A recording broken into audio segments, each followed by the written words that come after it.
Tanya dua soalan terus sebab yang pertama tu mungkin boleh jawab dengan ringkas. Yang kedua, saya ingat soalan yang sangat praktikal lah untuk kita.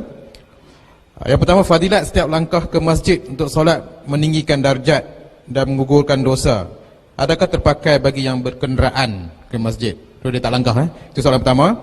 Yang kedua, apakah pilihan terbaik bagi yang terperangkap dalam kesesakan lalu lintas luar biasa sehingga melepasi beberapa waktu solat, contoh ketika pulang berhari raya? Apakah nasihat, Doktor? Okey. Soalan yang pertama berkaitan dengan kenderaan. Tidak dinafikan orang yang pergi ke masjid dalam keadaan berkenderaan itu ada pahala. Tetapi ketika berbicara tentang nak pergi ke musalla pada hari raya, ulama bincang, pergi naik kenderaan ke pergi jalan kaki? Sebahagian ulama kata jalan kaki ya. Kerana jalan kaki itu lebih afdal dan lebih dekat dengan apa yang disebut dalam nas. Tapi tak ada pahala langsung Ustaz naik kenderaan? Adalah. Takkan tak ada langsung? Adalah. Tapi kalau orang jalan kaki, pahalanya lebih banyak lah? Lebih banyak.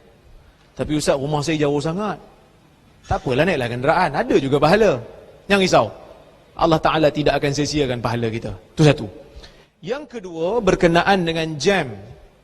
Kesesakan lalu lintas. Macam hari tu kan, dekat terowong menora, teruk sangat jam. Jadi macam mana kita nak salat? Yang pertama, kalau dia memang musafir, jamak takhir je lah. Dia jamak lah takhir. Tak jadi isu lah. Salat tepi jalan, kalau tak bahaya. Kadang-kadang ada jalan yang bahaya. Macam highway bahaya. Kalau macam dia ikut jalan apa? Jalan persekutuan yang tak bahaya tu, dia berhenti tepi, jauh sikit pada bahu jalan, dia salat. Boleh. Jamak takhir, ataupun dia tak nak jamak takhir, nak jamak takdim, dia boleh salat tepi jalan. Di mana-mana pun. Ju'ilat liyal ardu masjidan wa tahura. Nabi sebut dalam hadis, Nabi kata, bumi ni dijadikan untuk aku sebagai masjid dan bersih. Bila masuk je waktu solat, kita boleh solat di mana-mana pun. Selagi mana tak nampak ada najis, bersih. Tapi katalah kalau dia bukan musafir. Dia bukan musafir, maksudnya dia tu nak pergi open house je. Daripada Ipoh, nak pergi ke Kuala Kangsar. Ipoh Kuala Kangsar baru 50. Dia ambil mazhab Syafi'i, tak boleh. Melainkan kena 89 ke 90 km kan? Ataupun 85. So tak sampai lagi. Tiba-tiba kena jam kat menora. Berjam-jam.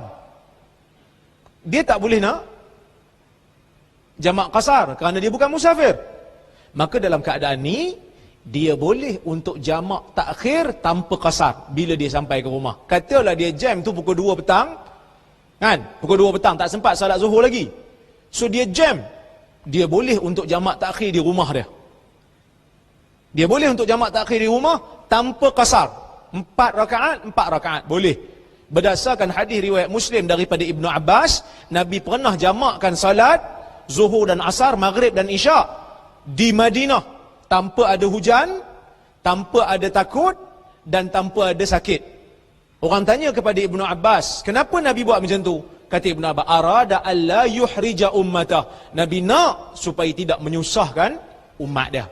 Maka bila ada keadaan yang terdesak begitu, kita boleh guna peruntukan ni. Cuma sebahagian fuqaha dia kata, nak guna peruntukan ni bukan dijadikan sebagai adat dan kebiasaan. Jangan jadikan kebiasaan. Sekali-sekala ada kesusahan yang terlalu mendesak, jamak takhir. Boleh? Tapi Ustaz, ini dah memang niat jamak takhir ni, tapi nampak gaya macam nak masuk maghrib dah ni. Maka pada masa tu, kita berhentikan kereta kita di tempat yang selamat, kita pasangkan lampu kecemasan dan kita salat dalam kenderaan. Seperti mana saya sebut tadi, macam salat dalam kapal terbang. Kalau mampu untuk menghadap kiblat, menghadap kiblat. Kalau tak mampu, menghadaplah ke mana-mana saja. Wallahu ta'ala a'lam.